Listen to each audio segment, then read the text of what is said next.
你有遇过这种人吗？他常常为了一些芝麻小事发脾气，或是对一件超不重要的事情太认真太执着，搞得他身边的人压力都很大。这种很难相处的人，很可能就是所谓的高敏感族群，而他之所以会这样做，真的不是故意的。今天就让我们一起来聊聊高敏感吧。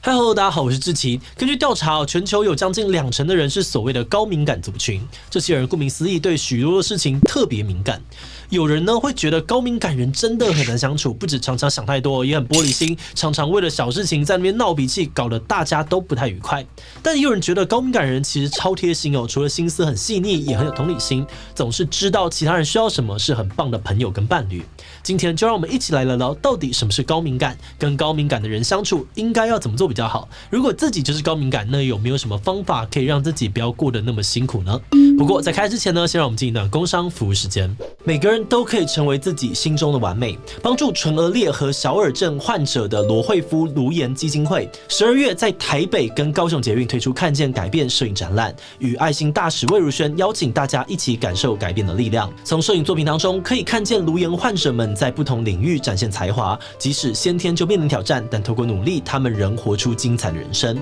展览正在台北捷运的忠孝复兴艺文廊，还有高雄捷运的3多站4号出口和线上同步展出当中。逛完展览还能够体验有趣的心理测验，看看你的闪亮程度代表哪个星星。分享测验结果到 IG 限动并 tag 基金会即可抽精美家电。现在就点击网址看展览玩心测，看看你究竟是哪种星星吧。讲到高敏感3个字很多人可能早就听过了，但不一定会意识到自己的身边其实有不少人就是高敏感族群。这样的人可能莫名其妙就被一些小事弄得很烦躁，人多一点的地方呢就不想去一点点不舒服的声音或是味道就会让他快要崩溃。又或者是有的时候呢，你跟他出来聊天，聊到一半你有点累了，不想聊了，结果他马上觉得是不是他做错了什么，然后莫名其妙的开始自责、检讨、向你道歉，不论你怎么解释都没有用。如果刚刚讲到的这些事情当中你出现了既视感那么很有可能你身边的这个人就是所谓的高敏感人。不过具体来说，高敏感到底是什么样子的状况呢？研究高敏感的专家认为高敏感的人具备 DOES 4个特质，分别呢对应到这个深度处理、过度刺激、情绪反应，还有同理心强，以及对于刺激敏感。深度处理是指呢，在遇到事情的时候，高敏感的人容易想得很多很深，造成他们的大脑容易过载宕机，也因此他们常常被说想太多了，或者是认真磨人。而过度刺激和对刺激敏感的部分呢，是说他们对于外界事物的变化非常敏感，可以觉察到一般人不容易发现的声音、表情或是环境的变化。而除此之外呢，他们对于光线、噪音、痛觉或是惊吓等等的反应也远比一般人高出许多，所以他们往往怕吵、怕痛，被吓到的时候呢，反应也特别的大。最后，情绪反应跟同理心强的部分，则是说高敏感的人很容易对于别人的情绪产生共感，像是别人被骂，明明不干自己的事，自己却跟着难过等等。也因为这样子呢，他们常常接收了过多的情绪而爆炸，被人觉得很情绪化。简单来说，一般人感受不到直接忽略的讯息，包含像声音啊、表情、情绪等等，高敏感的人呢都会全盘接收，每一个资讯呢都放大检视、认真处理。而这样子的特质让高敏感人对于跟人相处这件事情很容易感到疲惫，一旦社交互动时间太长，就会觉得讯息量超过负荷，脑袋快要爆炸。这真的是蛮累的。但为什么他们会这样子呢？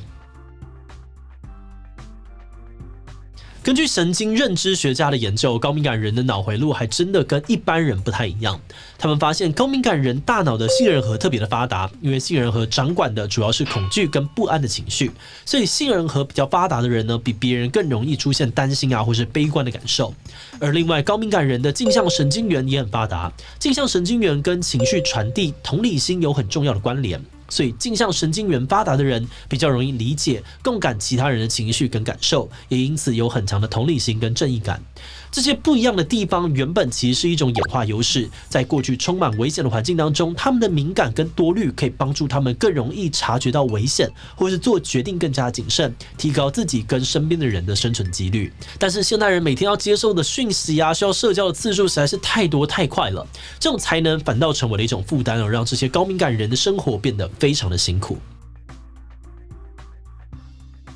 对很多高敏感的人来说，光是同事、室友的键盘滑鼠声、外面工地的噪音，或是大众运输工具、百货公司人挤人，就可以让他们一天的生活崩溃。但是在这些环境因素之外呢，与人社交这个现代人基本上无可避免的一件事情，常常让他们更崩溃。在高敏感人的社交生活当中呢，时不时都会出现小剧场。举例来说，当他们注意到别人细微的表情变化或是音量变化的时候，马上就会觉得是不是自己做错、说错了什么，因此感到自责或者是受伤。对于高敏感的人来说，他们随时都在对于身边的人察言观色，也会下意识的觉得自己需要照顾大家的情绪。这样的心态呢，让高敏感的人在社交的过程当中变得非常非常容易疲惫，而且因为太容易感受到压力、失眠啊、过敏、拉肚子或者是胃食道逆流等等，对于高敏感人来说呢，几乎是家常便饭。长久下来，这些生理上面的困扰也可能演变成更严重的自律神经或是内分泌失调。但是就像前面提到的，高敏感是一种天生的特质，很难靠后天去改变，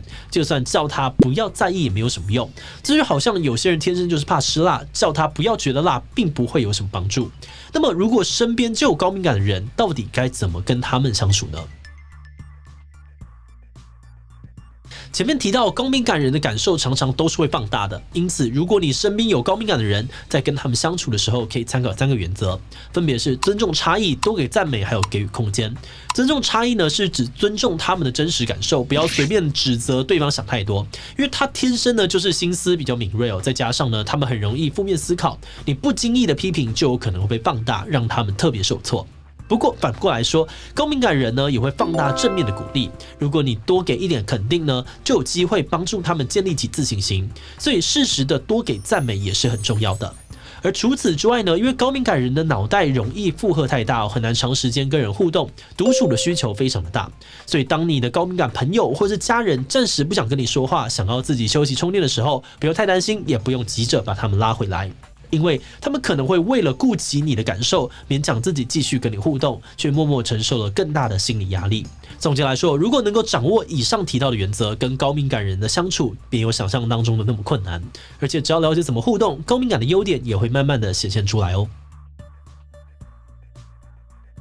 有心理学家就曾经针对高敏感小孩做过研究，他们发现虽然高敏感小孩的确比较难照顾，但如果照顾得好，这些小孩长大之后往往会对身边的人非常贴心，也常常在许多的领域成为很会照顾人的领导者。事实上如果你知道怎么跟高敏感人相处，或许你会发现身边有一个高敏感的朋友根本就超棒，你不用解释太多，他就可以知道你现在的心情跟需求，而很多事情只要起个头，他就能够帮你想清清楚楚，这些都不是一般人能够轻易做到的。不过也不是每个人都知道要怎么跟高敏感人相处，那么如果自己就是高敏感，有没有什么方法可以照顾好自己呢？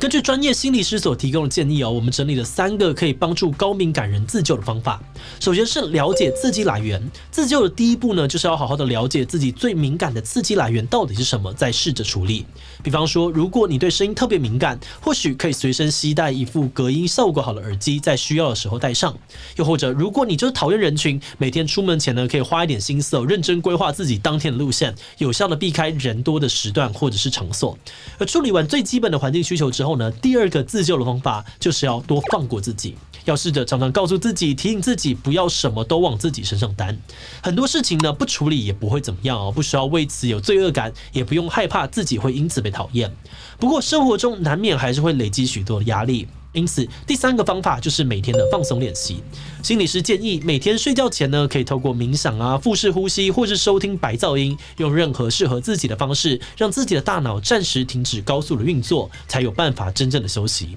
那当然，虽然高敏感不是一种病但如果你因为过度的敏感而感到很大的困扰，还是建议可以寻求专业心理师的咨询，帮自己找到最适合的自救方案在研究这个题目的时候，我们发现高敏感的人在现代社会很容易活得心很累，跟身边的人格格不入。高敏感人跟一般人很难互相理解对方的感受。高敏感的人可能不懂其他人为什么感觉这么迟钝，一般人则觉得高敏感人太纤细、太情绪化了。这种先天上面的差异，不只造成了很多沟通上面的障碍，也让高敏感的人在成长过程当中被贴上了大大小小的负面标签。我们认为这主要是因为过去高敏感的介绍没有很多，许多人没有听过这种特质，甚至很多人根本不知道自己其实就是高敏感族群。就像我们团队也是在研究完这次的主题之后呢，有了计划才注意到自己或身边的朋友有高敏感的特质。因此，我们很希望可以有更多的人一起来认识这个主题。如此一来呢，大家在沟通的时候，或许就能够减少不必要的误会，彼此也能够好好的相处。好的，那今天想问大家，你觉得你是高敏感的人吗？我觉得是哦，跟别人互动真的心很累。比我觉得不是哦，但我身边有这样子的人，所以原本没有什么感觉哦，但看完这集之后，现在觉得自己可能是。滴其他留言分享你的想法吧。